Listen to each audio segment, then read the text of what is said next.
On this episode of the End of Tourism podcast. These things change when our methods of transportation change. Roads go back to the Romans, but in our modern times, the highway, the superhighway created the suburb, and that destroyed the neighborhood, the downtown. It very much changed the nature of a city, and people who could afford to left. And what they left behind was greatly changed by their absence, because now anywhere the suburb has gone digital for a very great portion of people. When COVID shut things down, office shut, and people were forced online.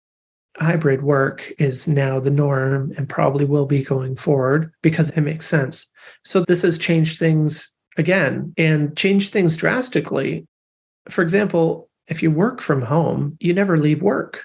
That has big social impact on your life, your family's life, and on society. It changes the nature of home and the nature of the office at the same time, simultaneously.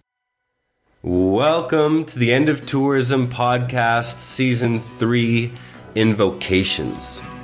Our conversations explore the unauthorized histories of modern travel, of wanderlust, exile, and radical hospitality.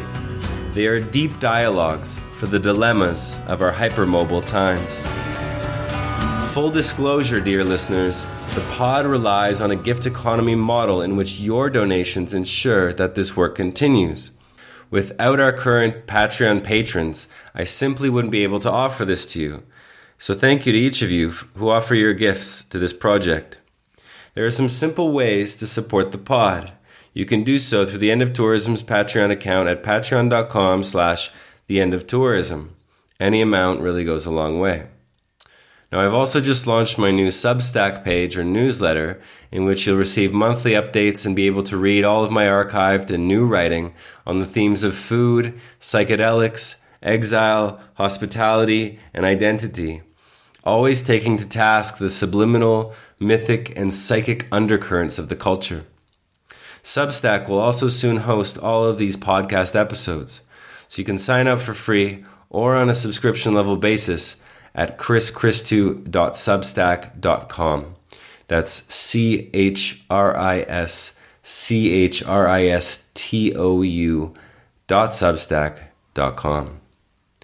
Now, stumbling across the pod is often made possible by those ratings-based algorithms we love so much. Typically, they're yoked to listener reviews, so please take a moment, it shouldn't take longer than that, to rate or review the pod on whatever platform you're listening to, whether it be Spotify, Apple, or Google Podcasts. It's really, really deeply appreciated and goes a long way. Finally, if there are other creative ways you'd like to assist or participate, whether through post-production, marketing, diffusion, or any other manner, then please feel free to get in touch. My guest today is Andrew McLuhan, an author, educator, and writer who lives in Bloomfield, Ontario, Canada. He is a grandson of Marshall McLuhan, noted Canadian professor from the University of Toronto, who was a pioneer in the field of media and communication studies, as well as the son of Eric McLuhan, who worked closely with Marshall in the second half of his life. Andrew is the director of the McLuhan Institute, founded in 2017 to continue the work begun by Marshall McLuhan and carried on by his son Eric in exploring and understanding culture and technology. He writes and delivers speeches, classes, and workshops on McLuhan methods and work, consults with individuals and companies on understanding McLuhan work in culture and technology, and applying that work today to bring insight and new perception and understanding to the world.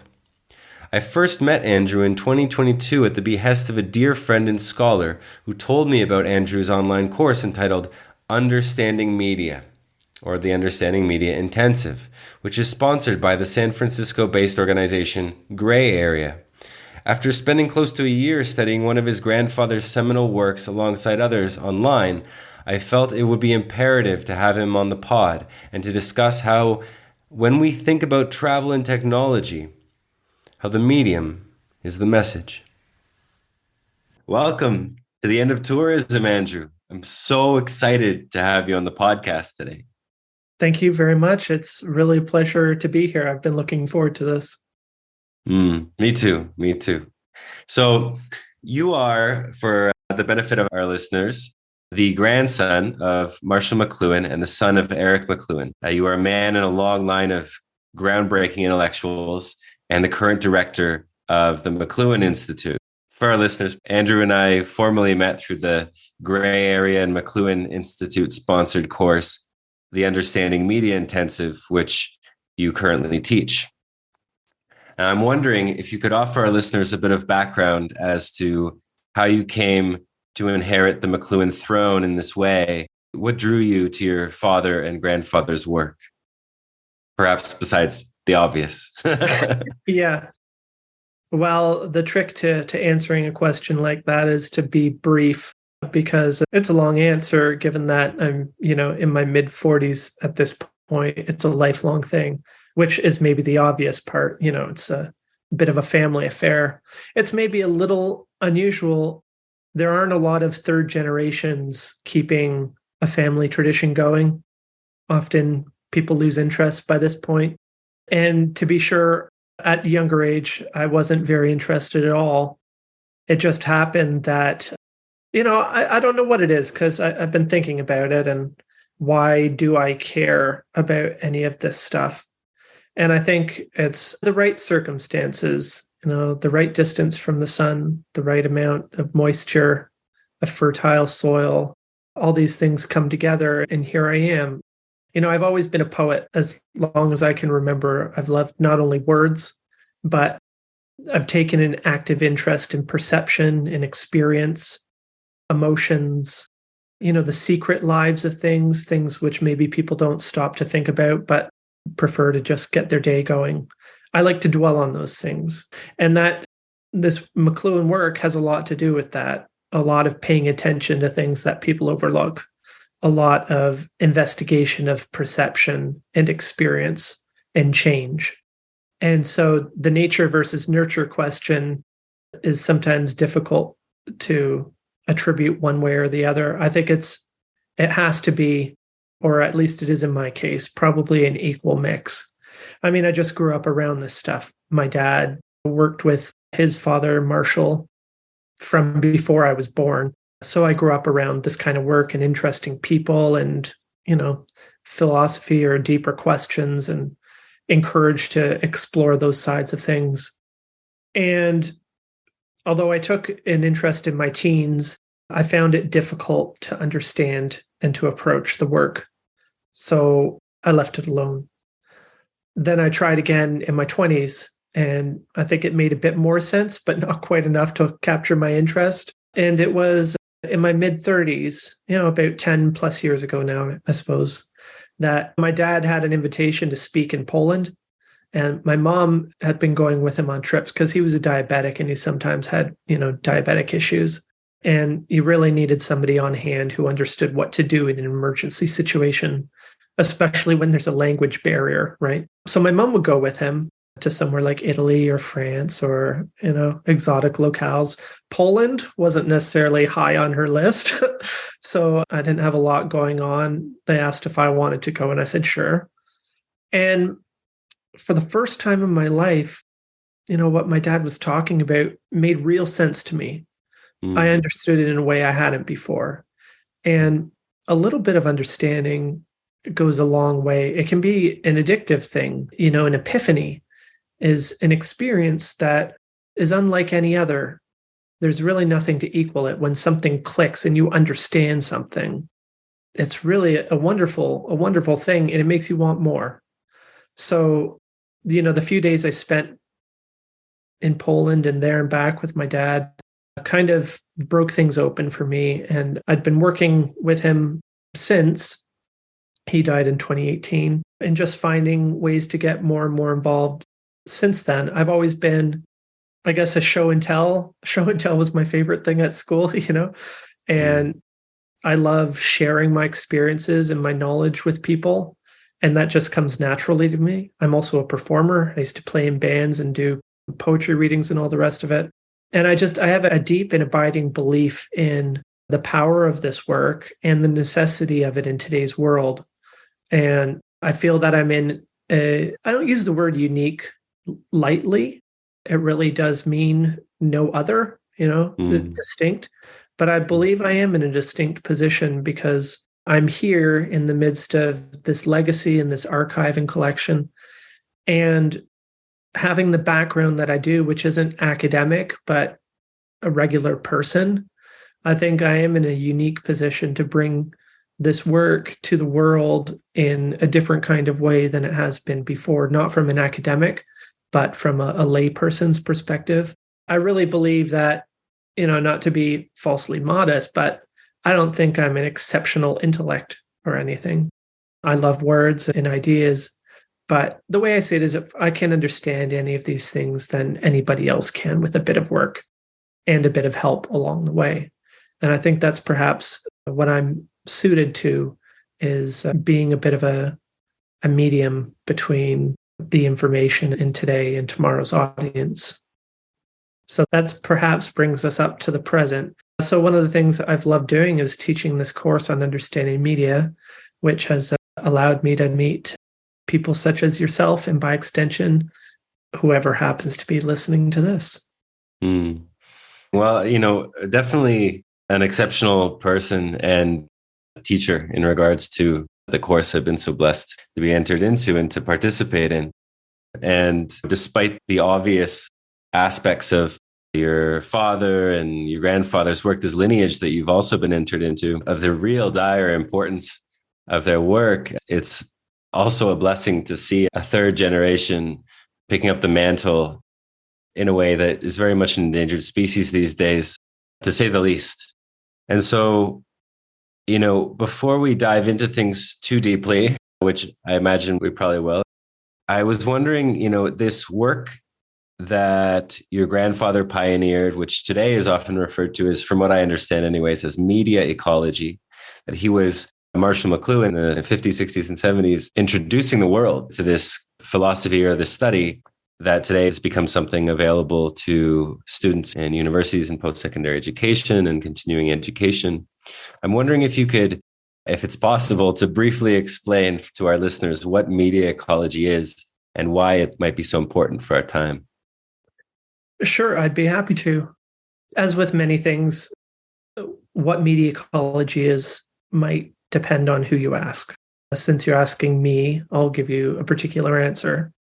Marshall wrote this piece with a very clumsy, or rather lengthy title, and I think it was 1975, called "At the Moment of Sputnik, the World Became a Global Village in which there are no spectators, but only audience or participants," or something like that. I'm mangling it now.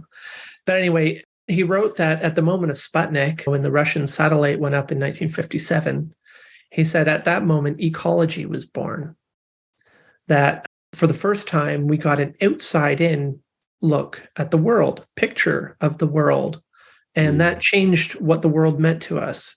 It made it into something that we had different feelings toward, ecological thinking. He said ecology was born and ecological thinking became inevitable. Now, it's funny, he didn't realize this in 1957. He realized this many years later. But that's what he traces the event and the cause and effect to. Media ecology is ecological thinking applied to human innovation. What that means, and although Marshall might not have had the realization for more than a decade after, he understood it and, like everybody else, embodied the spirit of it not long after the fact. In fact, less than a year later, in the spring of 1958, Marshall McLuhan first said the medium is the message. And the medium is the message is an ecological statement, as telling you to pay attention to the environment as a cause, as an agent. That's ecological thinking. Well, that's environmental thinking. Where ecology comes into this is ecology suggests intention, I think. So the conscious curation of the environment or taking care, stewardship, right? And what that means in terms of media or human innovation or technology is understanding the wide range of effects of technology and working to promote the ones you want and mitigate the ones you don't. So you can, I said a few years ago, to try and be a little bit provocative, that there's no difference between media studies and environmental science. And if you can use the analogy very well, if you think of our work with technology in the same way you think about our work with the environment and pollution. It's kind of funny. In 1962, Rachel Carson wrote a book called The Silent Spring, which kind of blew the lid off DDT and the damage that it was causing and got people outraged and, forced a lot of changes, led to things like Greenpeace, for example. In 1962 as well, Marshall McLuhan wrote The Gutenberg Galaxy, The Making of Typographic Man, which was all about how the world changed resulting from the printing press, how the world and the people in it. So media ecology in McLuhan work is to take an environmental approach to media. So that is to look at the way that technologies create an environment and how that environment in turn shapes people. And then to take that a step further to suggest that just as we want to be careful about our physical or natural environment and our effect on it, we want to also perhaps be careful about our artificial or human-made technological environment and the effects that that has on us in shaping who we are individually, collective, socially, politically, you name it. So that's the McLuhan approach to media ecology. And I think Marshall started, well, where the actual term came from is a little bit hazy. There are two major schools of media ecology, if you will. One would be the McLuhan School, which is, as I described. Another centers more around New York City and Neil Postman.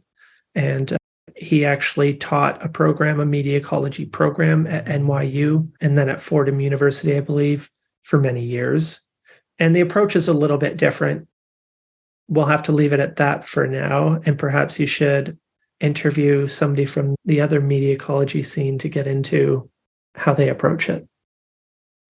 For sure. I'll put it on the list of other media ecology books that I've yet to read. So speaking of this thing that I've been contending with recently in regards to media ecology, which is what I've heard in the Understanding Media course and in your work and in the work of your grandfather and your father, which is media literacy. Essentially to say, well, if we can be conscious or aware of the way that our environments or our tools or our technologies are influencing our behavior, then we can also be unaware. We can also be unconscious of those things. And that's generally more often than not the case. So media illiteracy then is kind of what I'm referring to.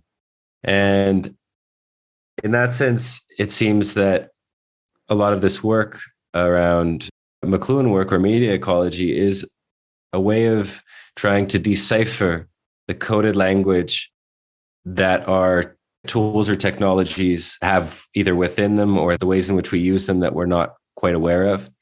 And so my first question on this deep dive is regarding the context of the coded language of social media and what you think the message or the context of that coded language might be. Mm-hmm. Well, the message is always change. So what are the changes that are resulting here? Media ecology and media literacy are, I think, complementary approaches, but they're different. Media literacy tends to focus on sort of propaganda studies or persuasion. Somebody is trying to sell you or persuade you of something for either ideological or commercial ends. So they want you to buy something, whether it's a product or an ideal political message. So it's about influencing and changing behavior, right? And the study of that and making you aware of that, media literacy generally. And that's obviously very important, especially as means to do so become more and more sophisticated and less obvious. Where that diverges from media ecology and maybe McLuhan studies is that what we pay particular attention to is less how people are trying to influence your behavior and more how the technologies are changing you existentially, because these technologies, aside from what we're using them for, right, and that's the media literacy part, they're affecting us on very fundamental levels through our senses. And everything that we know as human beings comes from the senses, one sense or another, or all of them together. Everything that we know is all information from our senses and then processed and turned into some kind of experience or impression. And I like to use the example of someone who has full working senses and someone who's blind or deaf, right? And your experience as a blind or a deaf person, to use just these really obvious examples, are much different than if you are fully sighted or have full use of your hearing faculties. Your experience of the world is quite different. The way you're treated and the way you treat other people is quite different. You have different preferences, right? If you can't see, obviously, what do you care about visual art? You don't prioritize these things. You don't value these things. So, this has a lot to do with your values as well. And when you change one sense, you change all your senses. You hear about people who are blind or who go blind, and all of a sudden their oral acuity is increased. Their sense of hearing is increased, their sense of touch or taste. Other senses tend to pick up the slack, and the balance among them changes. And when that happens, you change. You're a different person. You have different preferences, you have different values. When you get a bunch of those people together, you create a new society, So societal values change. And this can have huge consequences, and people don't realize that a lot of what they feel nostalgia for is actually who they used to be, and who they used to be is based on a different technological environment, right? The technology in place when the United States was formed, for example, was based on the printing press and the speed of information movement and people movement of the time. That is completely at odds with today, right? Where information travels in the blink of an eye, and where you and I don't need to travel anywhere to have this conversation, even though we're a country apart, the United States being between us, and we don't need to cross that border. We just do it instantly. This has huge implications. None of the values which were created under print conditions can be maintained at the speed of light. This is media ecology, and media literacy doesn't address this so much. So they're complementary, if I think parallel approaches. And in order to create a more full understanding of who we are today, I think both approaches are necessary. Yeah, I've been constantly reminded of something that hit me like a lightning bolt when I was reading Gutenberg Galaxy some years ago, was that the concentration of the visual sense in Western culture over the last, maybe 100 years since the television maybe was introduced, has increased exponentially. I think something in the realm of 85% maybe is devoted to vision most of the time, if we can, reduce it to a percentage. And that your grandfather used the term, although I think he was quoting the psychological or psychiatric orthodoxy at the time, but he used the term hypnotized to describe when one sense overtakes or pushes the other senses out of balance to the degree that they're maybe not important anymore, or just don't have a place in the center of the sense perception.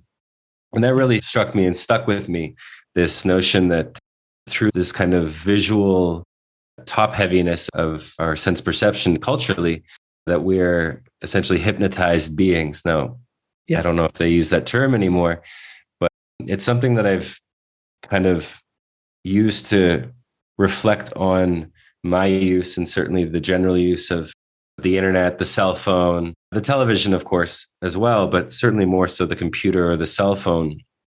And wondering what is it that's been either lost or forgotten from the first 10 years of my life when I wasn't as hypnotized, perhaps. And that brings me to this other notion of what's been termed as the digital native. The digital native is a person born or brought up during the age of digital technology and therefore familiar with computers and the internet from an early age, which is also to say that they don't have a lived experience or memory of life outside of computers or the internet or digital technology. And so this next question comes to us from a mutual friend of ours, the one and only author and intellectual extraordinaire, Matthew Stillman. Hey. And Matthew asks, does being a, quote, digital native translate into any kind or manner of indigeneity? Can the digital native be of a place, or are they confined to the perhaps virtual homelessness of the digital age? Yeah, there's several compelling questions in there. The terminology is interesting, digital native. And the question, does this suggest some kind of indigeneity, right? Which is the suggestion by the language. The thing is, indigenous to where? Because the bizarre thing and the metaphysical thing is that Marshall, my grandfather, talked about this a lot. When you're on the phone or you're on the air or you're on the internet or you're on a Zoom call like this, where are you? Because I'm not just here. I'm outside space and time even. Because for somebody who's listening to this tomorrow or 10 years from now or who knows when in the future, I'm there. Or significant parts of me are there, right?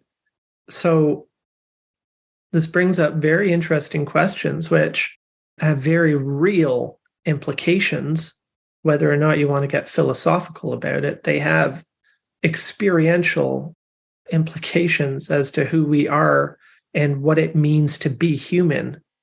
These are major changes for what it means to be human if you look at the timeline of humanity spanning hundreds of thousands, millions, whatever years. It's a huge leap.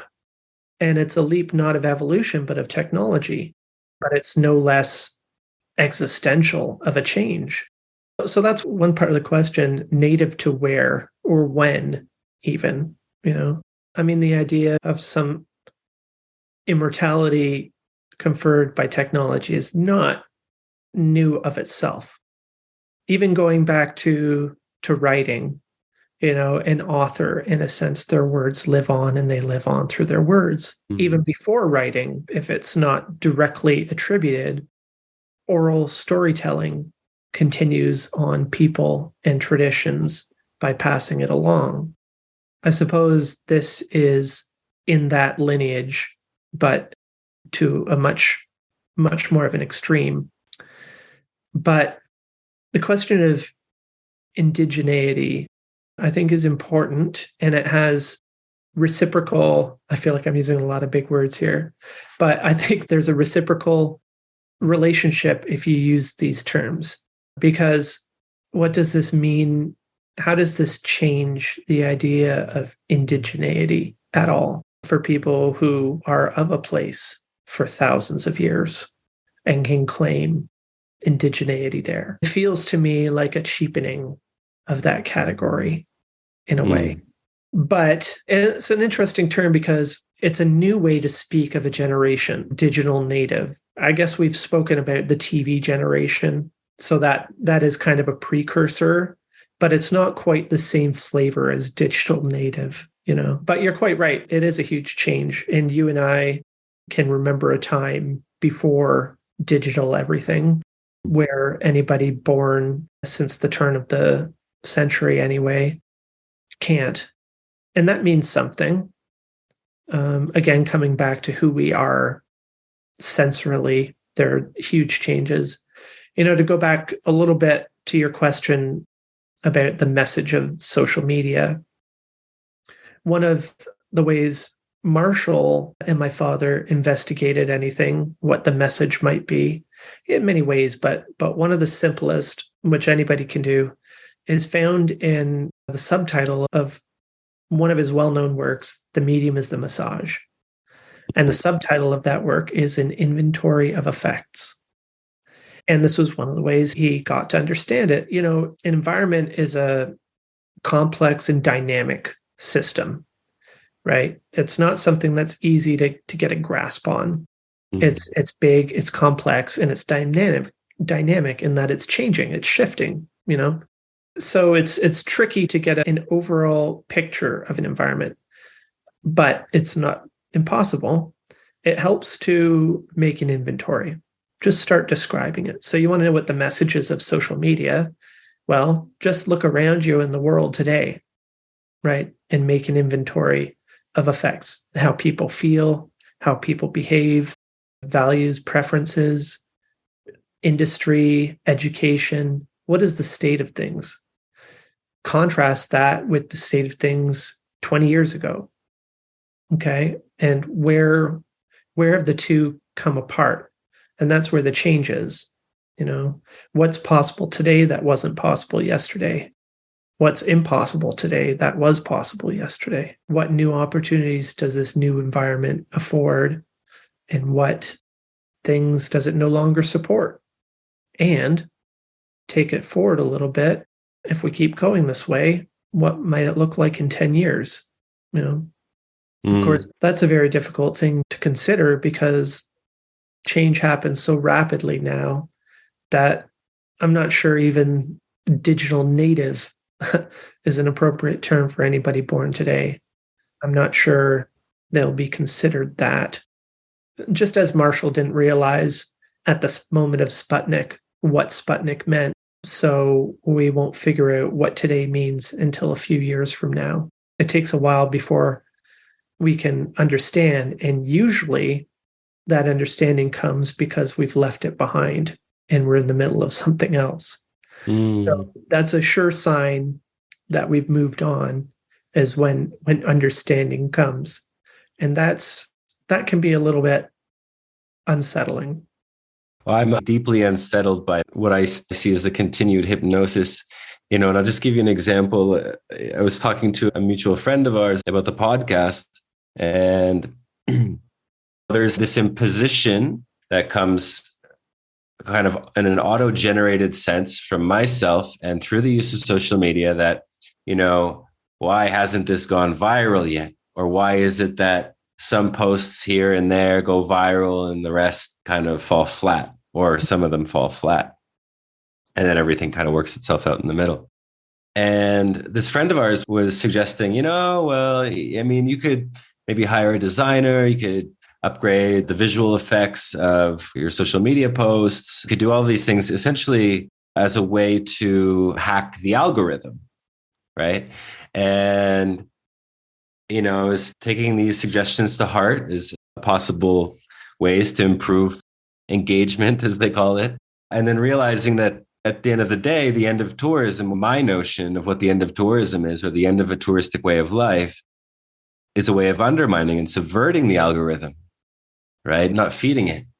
And so there's this sense that if I do this, quote unquote, the right way, that I'll be asking people to spend more time on the screen, to invite a shorter attention span, and more kind of clickbait bullshit in regards to, you know, the way that it's not asking anything of you.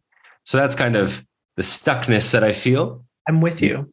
Maybe recognizing that is standing on some kind of threshold between media, between worlds, etc. But, you know, it's extremely disheartening at the same time. Yeah, tell me about it. You have my complete sympathy because I'm in a very similar position. And there are several factors. So there's algorithmic reach and there's organic reach. And it's, in a very real way, a question of quantity versus quality. Or, as our fellow student, dear friend Rena put it, the difference between Kairos and Chronos time. right? The measurement of things, quantity versus the quality of things. And I feel the same tension as well, because obviously I believe very strongly in the work that I'm doing and its value for people, and it's the necessity of it for today and tomorrow. And so naturally, I want to grow it and bring it to the world. And there are ways to do that. But you make sacrifices. There are ways to, as you said, hack the algorithm, but I feel like you're hacking people. Right. That leaves a bad taste in my mouth. Because sure, I have people advising me and, get it on TikTok and whatever else and all these things that you can do. And it leaves a bit of a bad taste in my mouth. I would much rather connect with a small group of people who believe in what I'm doing and are interested and support it than to do the little tricks and things that give you a broader reach and everything and attract people. Sure, like proven, but to what end? To what end? I think that's the question for you. It's the end of tourism. For myself, it's very similar, if you think about it. Marshall said that I refuse to sit back and let the juggernaut roll over me.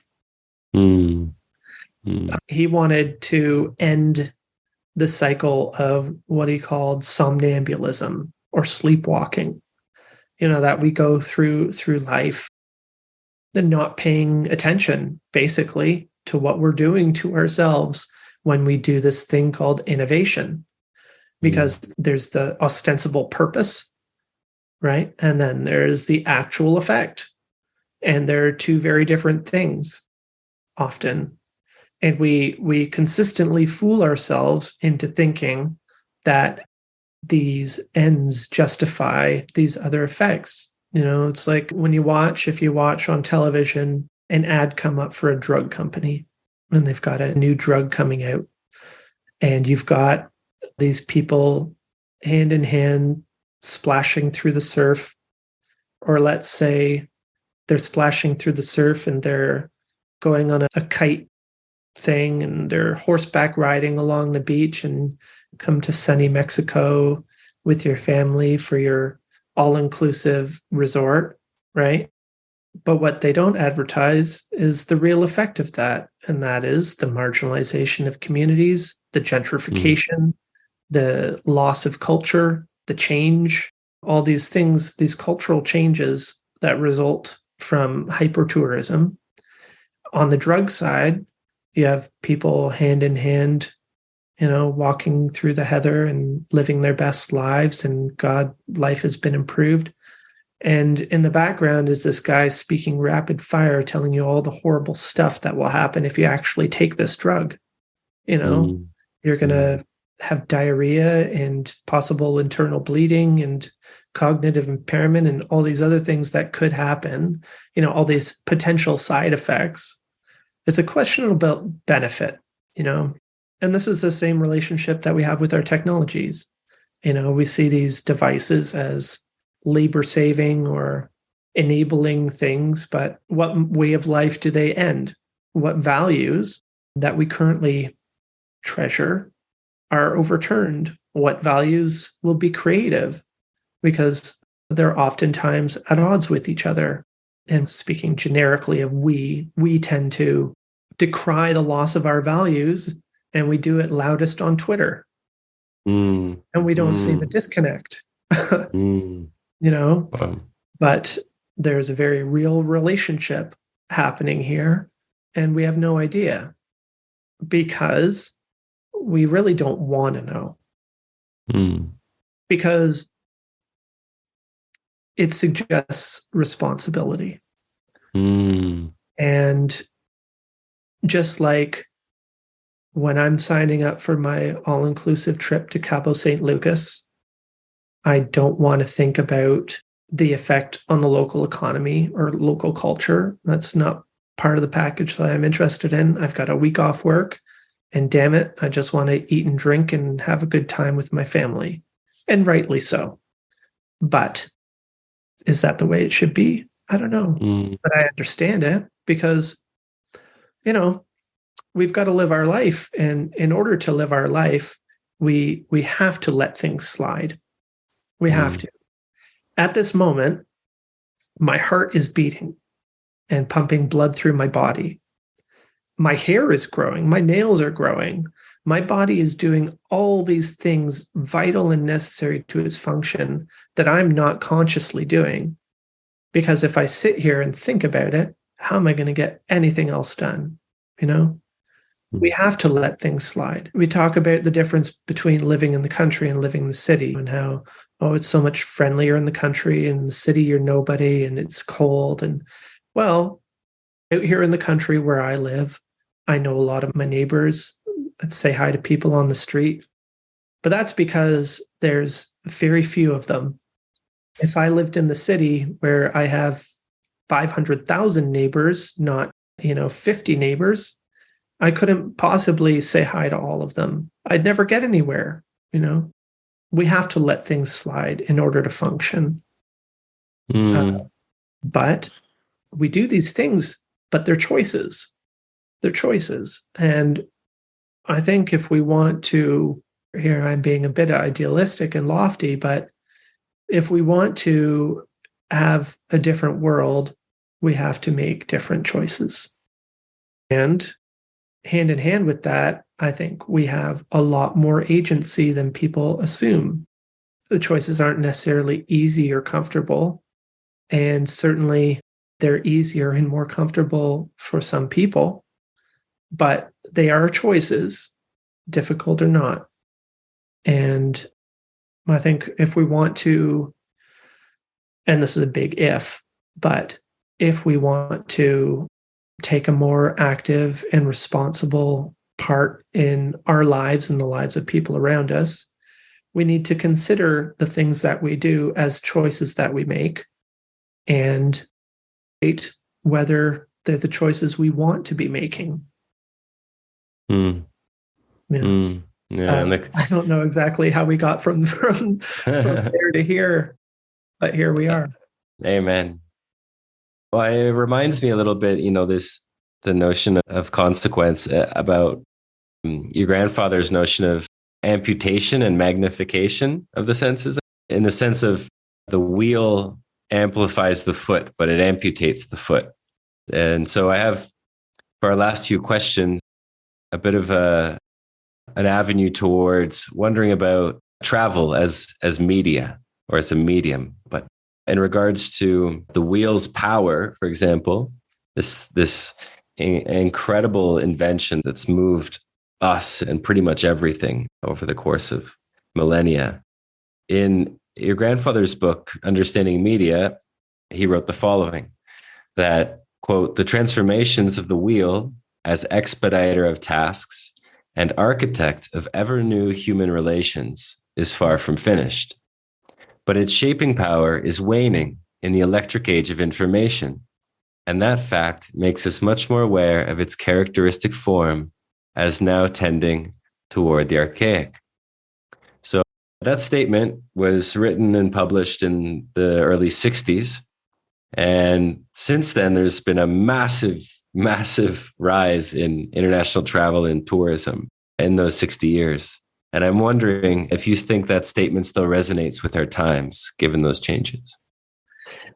Yeah, and it's taken on new meanings as well, because one effect of improvements in transportation, wheel and roads, was the creation of the suburb.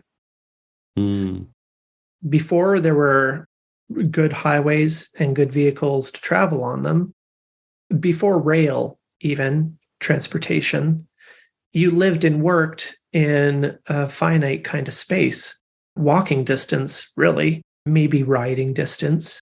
But generally, for most people in a city, in an urban area, walking distance. You have to be able to get to work and get home. And you don't have a car, you don't have a train, you don't have a plane. That can only be a very limited area. That kept things with a small town feel. Neighborhoods. It kept neighborhoods. It created neighborhoods and very much kept them that way. That made for certain social relations. Mm. These things change when our methods of transportation change. With the, roads go back to the Romans, straight roads for speed of travel and everything. But in our modern times, the highway, the superhighway, created the suburb, and that destroyed the neighborhood, the downtown. It very much changed the nature of a city. And people who could afford to left. And what they left behind was greatly changed by their absence. Mm. So the nature of work, the nature of human association changed very much. This has changed again in our time, particularly in the last couple of years with Zoom and telecommuting or whatever, because now anywhere the suburb has gone digital for a very great portion of people. When COVID shut things down, offices shut and people were forced online. And now, not that COVID is over, but at least the major panic seems to have shifted into a different kind of state. And hybrid work is now the norm and probably will be going forward because it makes sense. Why would you pay for an office building when you only have people coming into it 1 or 2 days a week? Now you only need 20% of the capacity you did before. You can juggle people's schedules. People are in business. If you don't need to spend that 80% of your capital on office space, why would you? It makes no sense. So this has changed things again and changed things drastically. For example, if you work from home, you never leave work. That has big social impact on your life, your family's life, and on society. It changes the nature of home and the nature of the office at the same time, simultaneously. And it again changes or keeps the road obsolete. Obsolete, not that we no longer have roads or use for them, but the road is no longer in the position it was before. The commute, the daily commute, is no longer a thing. It's maybe a once or twice weekly commute. That is a very different thing than the daily commute. So again, for us, the wheel and the road don't have the significance they did because now I can visit Oaxaca online and the experience is different, but it's a big change. The road is no longer the determining factor that it was. And this is the nature of technologies. A new way of doing things comes in and it pushes aside the previous way of doing things. Not that it means it dies or disappears, but it changes. And it's a cycle. Now it'll probably shift again before you know it. And keep in mind that this has all happened very, very quickly. And it's all kind of held together by spit and hopes and dreams. Hmm. If the internet goes down, it all falls apart. And that's a big if. Yeah. I'm wondering if you're planting seeds there at all. I'm always planting seeds. Yeah, I mean, one of the things it seems a little bit like an Ouroboros or just contradictory to the extent that one thing cancels the other out. During the pandemic, there was this immense chatter online among people within the tourism industry, sustainable or otherwise, who were talking about forms of virtual tourism as ways of essentially replacing or remedying the inability to travel, that people could, do a virtual tour of, say, a museum or a cathedral on their computer. But it wasn't just something that was developed for pandemic times or times in which people weren't able to travel, but as well for afterwards, essentially, understanding that for the critics in regards to sustainability, that, if either people can't travel, if they don't want to, if they don't feel comfortable anymore because of possibility of disease, and even beyond that, the consequence of, for example, international air travel, that will make virtual tours and they can do this.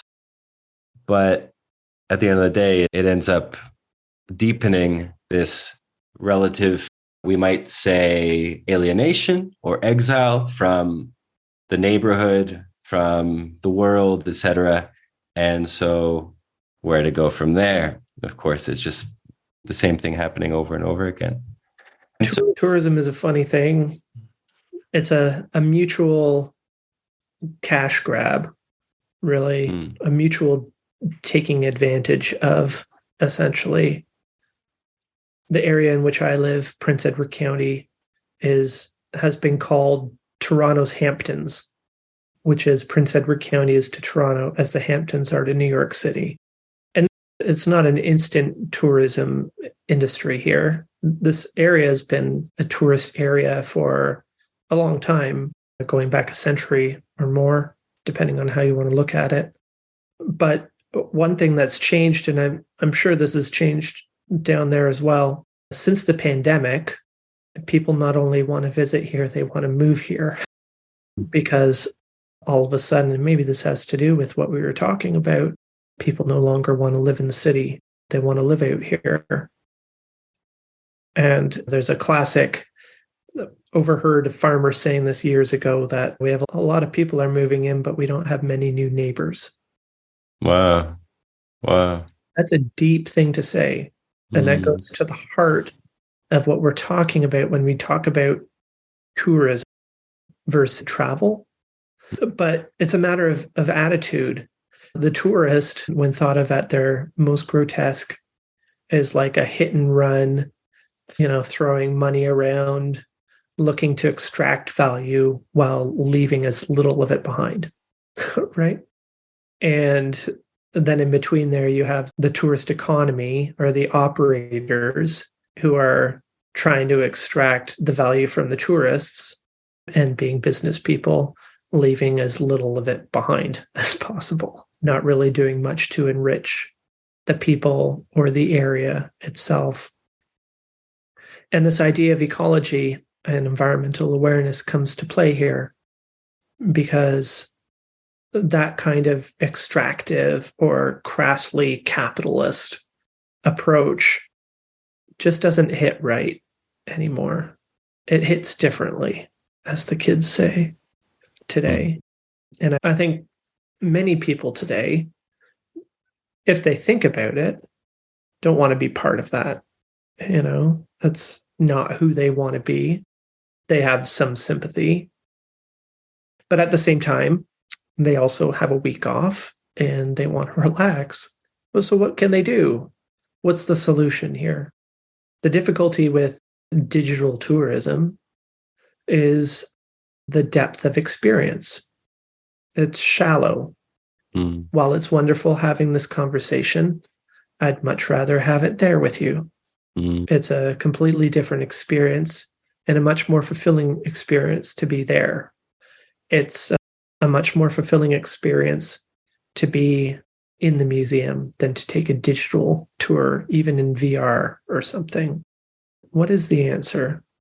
Is a very deep question, actually. I think it's a vital question. I think the notion of sustainable tourism is a contradiction in terms, right? Because the idea of tourism in itself is not sustainable.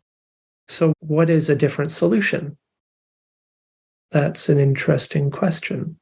I'm not sure I have an answer to, but here's something to think about. Marshall McLuhan got a lot of ideas from Mr. Edgar Allan Poe. Okay. Edgar Allan Poe is credited with inventing the modern detective story, the detective novel. Not Sir Arthur Conan Doyle with Sherlock Holmes, but Edgar Allan Poe with Dupin. And the archetypal detective and the stereotypical detective story goes like this. There's a body, the scene opens and somebody's died, and the detective comes in and has to figure out who done it and how they did it. So they spend the rest of the story, the novel, looking for, piecing together clues, and working backwards to find out how this event came to happen, how this murder was caused and by whom. So Marshall said we begin with effects and we work back to causes. So what does the end of tourism look like? I think perhaps that's not the aim here. You're not looking for the end of tourism as such, because, as they say, nature abhors a vacuum. So you end tourism, then what? Right? A better approach would be, how can we do this but better so that everybody wins, right? So now our objective here is everybody wins. Okay, well, that's a different question. Well, what does everybody wins look like in this situation? That is where you need to start. And when you figure that out, then it's a matter of working back to, well, how do we get there? But first, we have to have a destination. And I think the end of tourism is not the goal, not the destination, but the journey. Yeah. I mean, it's a very much an open-ended thing that I think desires more than anything to wonder deeply about how it came to be this way. Right. And so I think you gave us a little bit of blueprint for how to proceed in that regard. Awesome. I have two final questions for you, if that's all right. Sure. One of them, I might have to edit out.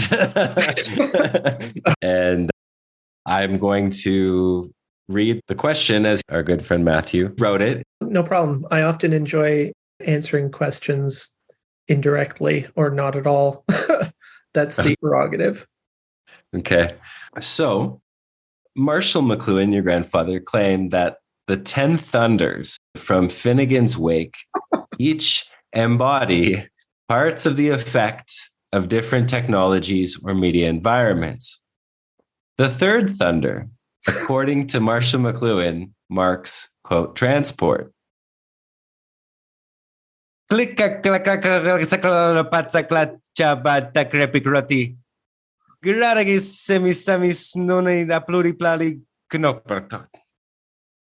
That's the thunder.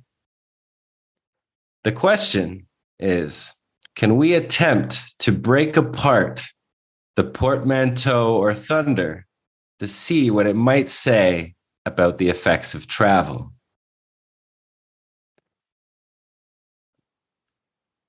Okay. So this is going back to James Joyce and Finnegan's Wake, from whence the thunders come. And actually, this was something my father did a lot of work on, Marshall as well. But it was my dad that broke open the thunder thing. And he reported on it with his master's thesis, I think, Menippean Thunder at Finnegan's Wake, which was published eventually as The Role of Thunder in Finnegan's Wake. And yeah, the notion here is that in Finnegan's Wake, that unique work of literature, there are these 10 words. Each of them have 100 letters to them. The last one, I think it's the last one, has 101, making up for 1,001 letters in allusion to the Arabian Nights. But the words themselves are an amalgamation. So if thunder number 3 is about the wheel, these are all words from various languages to do with wheels thrown together. So when you pick them apart, that's what you get. They're not by any means nonsense words. Now, I am not by any means an expert on the. I've not made it through cover to cover. I don't think you necessarily have to or are supposed to read it cover to cover. If you want to, by all means, do it. And you have my respect. But I haven't managed to do it. I dip in and out as required, usually for the Understanding Media course. Joyce had a very ambitious project there. He described it as a square wheel, or one wheel, all spoke, which is a very much a play on words. If you think about the spokes of a wheel, of a tire, but then spoke as in recited. Levels of meaning and interpretation, most of them intentional, happening in there. It is a good example of the fact that meaning is manufactured. And there are many ways to interpret things. There are many things happening layered on top of each other at any given moment. And they have literal meanings, they have spiritual meanings, allegorical, anagogical, all sorts of meanings all happening at the same time and levels within them, depending on how you want to decode them. I have zero idea how far that goes to answering the learned Mr. Stillman's question. I'm sure he'll let me know. Amen. Well, thank you, Matthew, for your questions. Thank you always, Mr. Stillman. And to finish up, we have one final question that also comes from a UMI alumni. And this final question comes back a little bit to what you were referring to earlier as the capacity or responsibility to make different decisions, to change our minds, and by virtue of that, perhaps change the worlds we live in. And so it has to do with education. And the question begins in this way.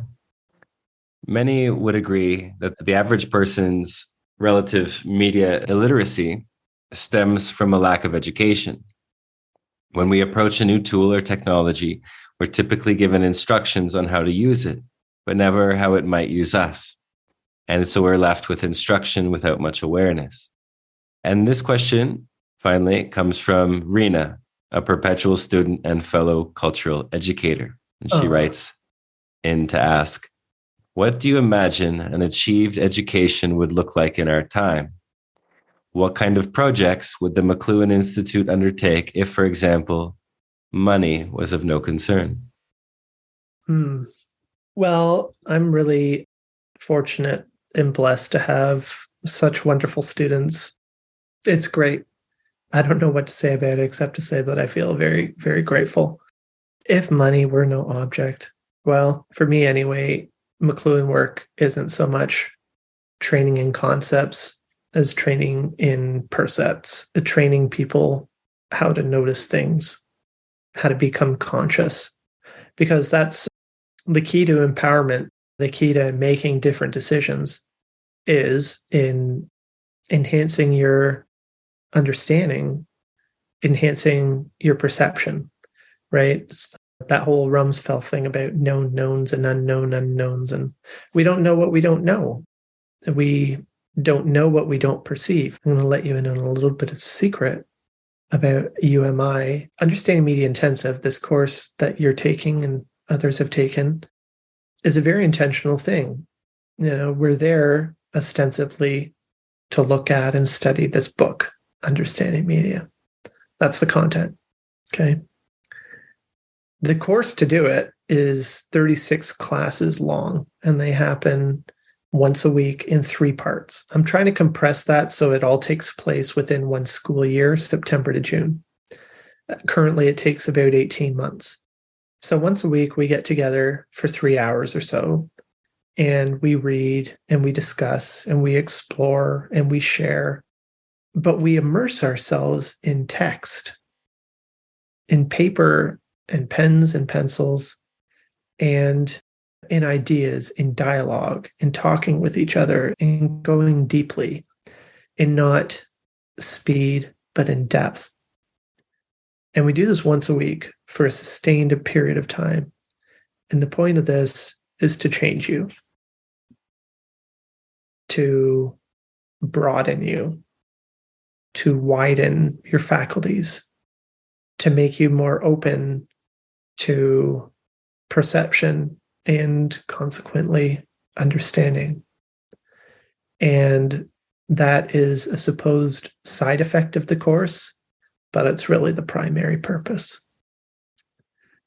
If money were no object, I would not have to charge anything for the courses. I really hate's a strong word, which I don't like to use, but I resent that I have to charge people to take the course. I'd love to do it for free.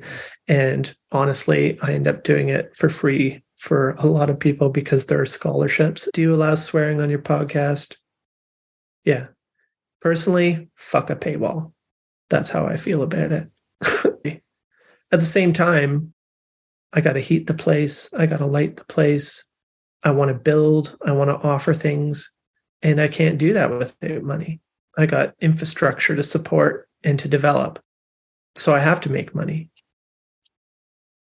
It's not really an option. I have a legacy that I've somehow taken on, and I now feel responsible for its continuance. Nobody forced that on me. I took it on myself, but it's incumbent upon me to figure it out. So, dear listener, if you're out there, you can support my work by signing up for Understanding Media Intensive if you want to, if you care to, through grayarea.org, or actually have a Patreon page. I've got like 50 people on my Patreon page, and most of them, honestly, are in there for $1 a month, which is great. The fact that there are 50 people out there that pay anything a month to help me is amazing. Right. It means a lot, but it doesn't fix the furnace that I had to fix last week, and it doesn't do a lot of things. So I'm about to revamp the page because it's that same tension which we were talking about of quantity over quality and feeding the algorithm. Because if I want to make this thing sustainable, I've got to have a greater reach than I currently do. And at the same time, if I have a greater reach, I can't have the same relationship with people that I currently do. So there's sacrifices and choices that I'm having to make, but I'm not independently wealthy. I inherited a great intellectual tradition, but I didn't inherit the estate to support it. So that's where we are. And yeah, if you care to support what I'm doing, I appreciate it. Well, I'll make sure that all of those links to the Patreon and the McLuhan Institute and Understanding Media via Gray Area is up on the End of Tourism website. You also have a Substack. Is that correct? Oh, right. I have that too.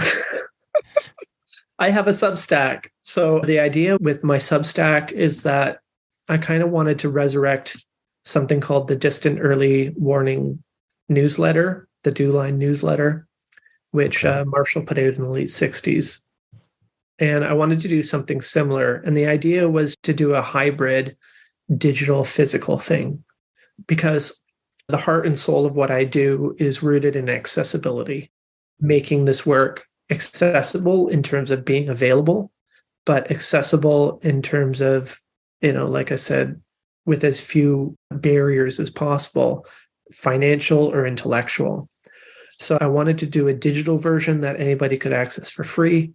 And I wanted to do a physical version, a mail out, that would be by paid subscription and something that people would like to have and to hang on to, and that would support it. However, I've been unable to find a partner to make that happen. Basically, it's like, well, get back to us when you have a few million followers. And it's like, okay, when I have a few million followers, I won't be needing to get back to you. But anyway, right? It's like, so I've got that Substack, and oh shit, what is it even called right now? I believe it's mcluhan.substack.com. Thank you very much. So what I'm going to do is I'm aiming to do a monthly newsletter, which is really going to be kind of a roundup of interesting McLuhan stuff with commentary from myself to bridge it from yesterday to today and make it useful. That's basically the pitch. In the meantime, you can subscribe to it, and when I turn the monetize button on, you'll be able to pay for it as well. Amazing. Perfect. Yeah, I'll make sure all those links are available in the homework section of this episode for our listeners. Thanks, Chris. It's a great honor, and the world is deeply indebted and deepened by virtue of your work and your willingness to see that work into the world. So stop. Hey, it's true. I wouldn't lie. I appreciate it. Well, thank you so much for joining us today, and have a beautiful, beautiful day there in Prince Edward County. Thank you very much, Chris. My best to you and everybody listening. Thank you for listening to the End of Tourism podcast. If what you heard had its way with you, if the arrows hit their mark, click subscribe on Spotify, Apple Podcasts, or wherever you're listening. To go deeper, join us at theendoftourism.com and follow us on social media under the handle The End of Tourism.